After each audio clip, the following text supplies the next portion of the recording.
Computer শব্দটা শুনলেই আমাদের মাথায় কি আসে? সিলিকন চিপ, তাই না? জটিল সব সার্কিট বোর্ড। কিন্তু যদি বলি যে আসল কম্পিউটিং বিপ্লবের শুরুটা কিন্তু এসব দিয়ে হয়নি, বরং হয়েছিল কাঠ আর পুঁতির তৈরি একদম সাদামাটা একটা যন্ত্র দিয়ে। হ্যাঁ, ঠিকই শুনছেন। চলুন আজকে এই যন্ত্রটার অবিশ্বাস্য গল্পটাই শোনা যাক। একটু অদ্ভুত লাগছে প্রশ্নটা, তাই না? যে সিলিকনের সাথে কিনা কাঠ আর পুঁতির তুলনা। কিন্তু বিশ্বাস করুন, এই আলোচনাটা যখন শেষ হবে তখন হয়তো আমাদের পুরো ধারণাটাই পাল্টে যেতে পারে। আসলে আমরা এমন একটা প্রযুক্তির কথা বলছি যা হাজার হাজার বছর ধরে মানুষের চিন্তার জগৎকে শানিত করেছে। তো অ্যাবাকাস, একে কি শুধু একটা গণনার যন্ত্র বলা ঠিক হবে? না, একদমই না। এটা ছিল তার চেয়েও অনেক বেশি কিছু। বলতে পারেন মানুষের ব্রেন পাওয়ার বাড়ানোর প্রথম সফল চেষ্টাগুলোর একটা। আর আজকের যে ডিজিটাল দুনিয়ায় আমরা বাস করছি তার ভিত্তিপ্রস্তর কিন্তু এখানেই, এই সাদামাটা যন্ত্রটাতেই স্থাপন করা হয়েছিল। একদম সহজ করে বললে এটাই ছিল হাতে চালানো প্রথম ক্যালকুলেটর। ভাবুন তো একবার, সেই সময়ে যখন কিছুই ছিল না, তখন জটিল সব যোগ, বিয়োগ, গুণ, ভাগ সব কিছুকে আঙুলের ডগায় নিয়ে আসাটা কতটা বড় একটা ব্যাপার ছিল। এই যন্ত্রটার মাধ্যমেই মানুষ প্রথমবারের মতো সংখ্যাকে শুধু কল্পনা না করে চোখের সামনে দেখতে পেয়েছিল। এই কথাটা কিন্তু অনেক গভীর। মানব সভ্যতার ডিজিটাল চিন্তার প্রথম রূপ। মানে এটা শুধু একটা যন্ত্র ছিল না, এটা ছিল একটা সম্পূর্ণ নতুন চিন্তাভাবনার শুরু। এই প্রথমবার মানুষ অ্যানালগ দুনিয়া থেকে বেরিয়ে এসে ডিজিটাল পদ্ধতিতে ভাবতে শিখল। মানে প্রত্যেকটা পুঁতির একটা নির্দিষ্ট আলাদা মান আছে, ঠিক আজকের কম্পিউটারের 0 আর 1-এর মতো।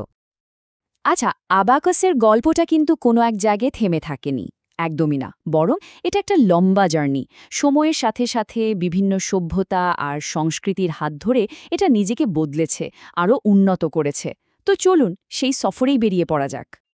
ভাবা যায়, এর শুরুটা হয়েছিল প্রায় ৫,০০০ বছর আগে মেসোপটেমিয়ার মাটিতে। সেখান থেকে ১২০০ শতকে এটা চীনে পৌঁছায় আর জন্ম হয় সুয়ান প্যানের। এরপর ১৬০০ শতকে জাপানিরা একে আরও মডিফাই করে, আরও দক্ষ করে তোলে, যার নাম হয় সোরোবান। এই যে সময়ের সাথে সাথে নিজেকে বদলে ফেলা, এটাই ছিল এর আসল পাওয়ার। তো বাইরে থেকে দেখতে তো এটা একদমই সাদামাটা একটা জিনিস, তাই না? কিন্তু এর কাজ করার পদ্ধতিটা এক কথায় অসাধারণ।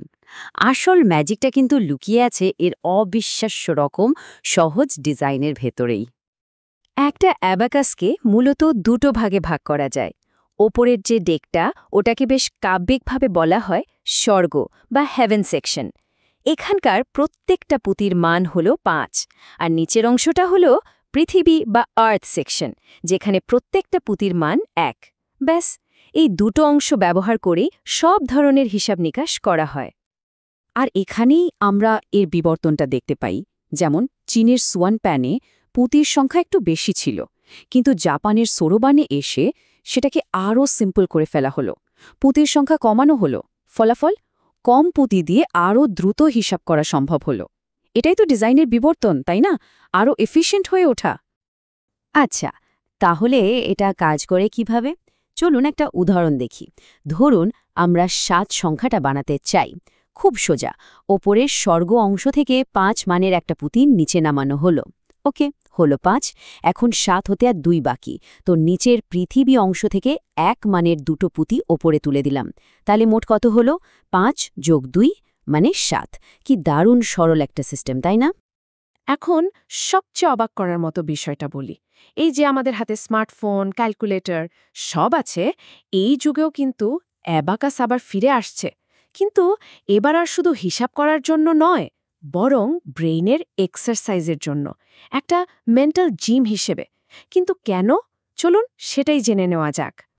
ব্যাপারটা এমন যে এখনকার ছেলেমেয়েরা শুধু হাতে ধরে অ্যাবাকাস ব্যবহার করছে না, তারা একটা সময় পর পুরো যন্ত্রটাকেই তাদের মাথার ভেতরে কল্পনা করে নেয়। একেই বলা হয় মেন্টাল অ্যারিথমেটিক বা ভিজুয়াল অ্যাবাকাস। আর এর ফলে যা হয় তা অবিশ্বাস্য। তারা ক্যালকুলেটরের চেয়েও দ্রুত বড় বড় হিসাব মনে মনেই করে ফেলতে পারে। এটা তাদের মনোযোগ আর কল্পনা শক্তি দুটোকেই অন্য লেভেলে নিয়ে যায়। আর এর ফলাফল রীতিমতো চমকে দেওয়ার মতো। গবেষণায় দেখা গেছে যারা অ্যাবাকাস ব্যবহার করে শিখে তাদের ওয়ার্কিং মেমোরি মানে কোনো তথ্যকে মাথায় রেখে কাজ করার যে ক্ষমতা আর মনোযোগ দুটোই অন্যদের তুলনায় প্রায় ২০ থেকে ২৫% বেড়ে যায়। এটা কিন্তু কোনো ছোটখাটো ব্যাপার না, এটা একটা বিরাট পার্থক্য। এই চার্টটা দেখুন, এখানে একদম পরিষ্কার দেখা যাচ্ছে যে অ্যাবাকাস প্রশিক্ষিত ছাত্রছাত্রীদের মনোযোগের লেভেলটা অন্যদের চেয়ে কতটা বেশি। তাদের ব্রেনটা যেন কোনো একটা বিষয়ে ফোকাস করার জন্য বিশেষভাবে ট্রেন্ড হয়ে যায়। তাহলে মূল ব্যাপারটা কি দাঁড়ালো? অ্যাবাকাস হলো ব্রেনের জন্য একটা কমপ্লিট ওয়ার্কআউট প্যাকেজ। এটা শুধু আইকিউ বা মেমোরি বাড়াচ্ছে না, এটা গণিতের ভয় দূর করছে, লজিক্যাল থিঙ্কিং বাড়াচ্ছে, আর সবচেয়ে ইন্টারেস্টিং ব্যাপার হলো এটা ব্রেনের ডান আর বাম দুটো অংশকে একসাথে কাজ করতে বাধ্য করে, আর এর ফলে মস্তিষ্কের প্রসেসিং স্পিডও ৩ থেকে ৫ গুণ পর্যন্ত বেড়ে যেতে পারে। একবার ভাবুন তো এত সব আলোচনার পর সেই মূল প্রশ্নটাতে ফিরে আসি। আজকের এই হাইটেক যুগে যেখানে আমাদের চারপাশে এত প্রযুক্তি, সেখানে এই প্রাচীন যন্ত্রটার আসল প্রাসঙ্গিকতাটা কোথায়? আর এই উক্তিটাই বোধহয় এর সেরা উত্তর। প্রযুক্তির যুগেও মানব মস্তিষ্ককে প্রশিক্ষণ দেওয়াই সবচেয়ে বড় প্রযুক্তি। আসল টেকনোলজি তো কোনো ডিভাইস নয়, আসল টেকনোলজি হলো আমাদের নিজেদের প্রশিক্ষিত মস্তিষ্ক। অ্যাবাকাস ঠিক এই কথাটাই আমাদের মনে করিয়ে দেয়। যন্ত্রের উপর নির্ভরশীল না হয়ে নিজের ভেতরের ক্ষমতাকে জাগিয়ে তোলাটাই সবচেয়ে জরুরি। সুতরাং অ্যাবাকাস থেকে সবচেয়ে বড় শিক্ষাটা কি? এটা আমাদের চোখে আঙুল দিয়ে দেখিয়ে দেয় যে পৃথিবীর সবচেয়ে পাওয়ারফুল সুপার কম্পিউটারটা আসলে আমরা সবাই নিজেদের সাথেই নিয়ে জন্মেছি। এখন প্রশ্ন হলো, আমরা কি সেটার পুরো পোটেনশিয়ালটা ব্যবহার করতে পারছি? তাই শেষ করার আগে একটা প্রশ্ন সবার জন্য রেখে যেতে চাই, যে পৃথিবীতে আমরা আর্টিফিশিয়াল ইন্টেলিজেন্স বা কৃত্রিম বুদ্ধিমত্তা তৈরি করতে এত ব্যস্ত, সেই পৃথিবীতে আমরা কি আমাদের নিজেদের স্বাভাবিক বুদ্ধিমত্তার আসল সম্ভাবনাকে কখনো পুরোপুরি খুঁজে দেখেছি? উত্তরটা হয়তো আমাদের নিজেদেরকেই খুঁজে বের করতে হবে।